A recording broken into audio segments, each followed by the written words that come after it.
Sor Juana Inés de la Cruz. Sor Juana Inés de la Cruz nació el 12 de noviembre del 1648 en San Miguel, Nepalanta, México. Juana fue una gran lectora en su infancia. Creó su primer poema cuando tenía 8 años. En la adolescencia había estudiado la lógica griega y enseñaba latín a niños pequeños cuando tenía 13 años.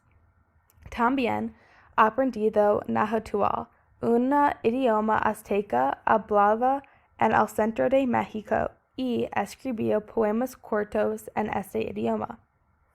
Cuando tenía 8 años, fue enviada a vivir a la Ciudad de México con su tía. Quiere disfrazarse de chico porque quería ir a la universidad, pero su familia no le permitió. Cuando tenía 21 años, fue al convento de la Orden de San Jerónimo.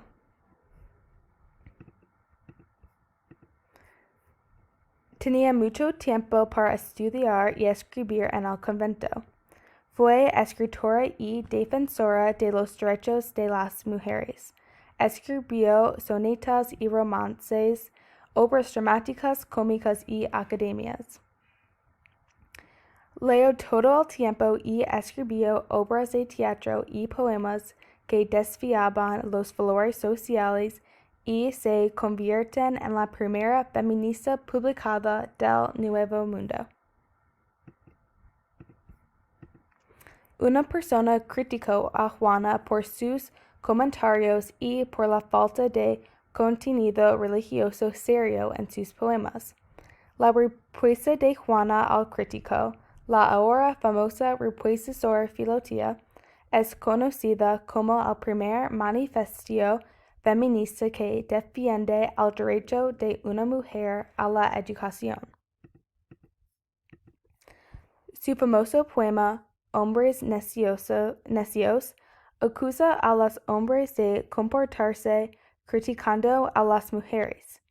Defendió el derecho de todas las mujeres a tener conocimiento y escribió: uno puede perfectamente filosofar mientras cocina la cena. Creo que heroína es una persona que puede admirar. Una heroína es una persona que defiende lo que quiere, incluso si no es la norma. Sor Juana Inés de la Cruz es un icono nacional de la identidad mexicana y su imagen está en la moneda mexicana. Ella es una heroína porque luchó por los derechos de las mujeres y desafió las normas de su sociedad. Gracias.